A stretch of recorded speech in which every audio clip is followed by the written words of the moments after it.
അടുത്തതായിട്ട് വരുന്ന ഈ ഒരു ഡിസ്പ്ലേയിൽ നിന്നും വലതുഭാഗത്തായിട്ട് കാണുന്ന ജനറേറ്റ് OTP എന്നുള്ള ബട്ടണിൽ ക്ലിക്ക് ചെയ്യുക. ജനറേറ്റ് OTP എന്നുള്ളതിൽ ക്ലിക്ക് ചെയ്താൽ നമുക്ക് ഉടനെ തന്നെ ഇങ്ങനൊരു ഡിസ്പ്ലേ ആയിരിക്കും ഓപ്പൺ ആയിട്ട് കിട്ടുക. അതിൽ പറയുന്നത് നമ്മുടെ ATM കാർഡുമായി ബന്ധിപ്പിച്ചിട്ടുള്ള നമ്മുടെ കേരള ഗ്രാമീൺ ബാങ്കിൻ്റെ അക്കൗണ്ട് നമ്പറാണ് ചോദിക്കുന്നത്. അപ്പോൾ നമ്മളത് നമ്മുടെ പാസ്ബുക്ക് നോക്കിയിട്ട് വളരെ കൃത്യമായിട്ട് തന്നെ തെറ്റാതെ ടൈപ്പ് ചെയ്ത് കൊടുക്കുക.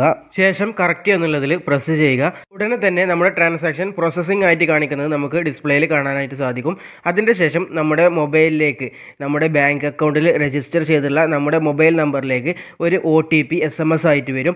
ആ ഒരു OTP നമ്മുടെ SMS സെക്ഷനിൽ നോക്കിയിട്ട് വളരെ കൃത്യമായിട്ട് തന്നെ തെറ്റാതെ നമ്മുടെ ആ ഒരു ഡിസ്പ്ലേയിൽ നമ്മുടെ ആ ഒരു ATM മെഷീനിൽ ടൈപ്പ് ചെയ്ത് കൊടുക്കും.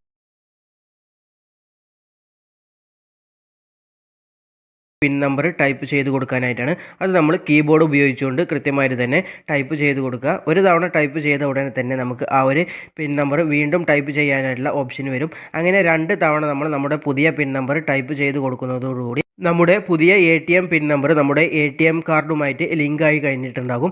അപ്പോൾ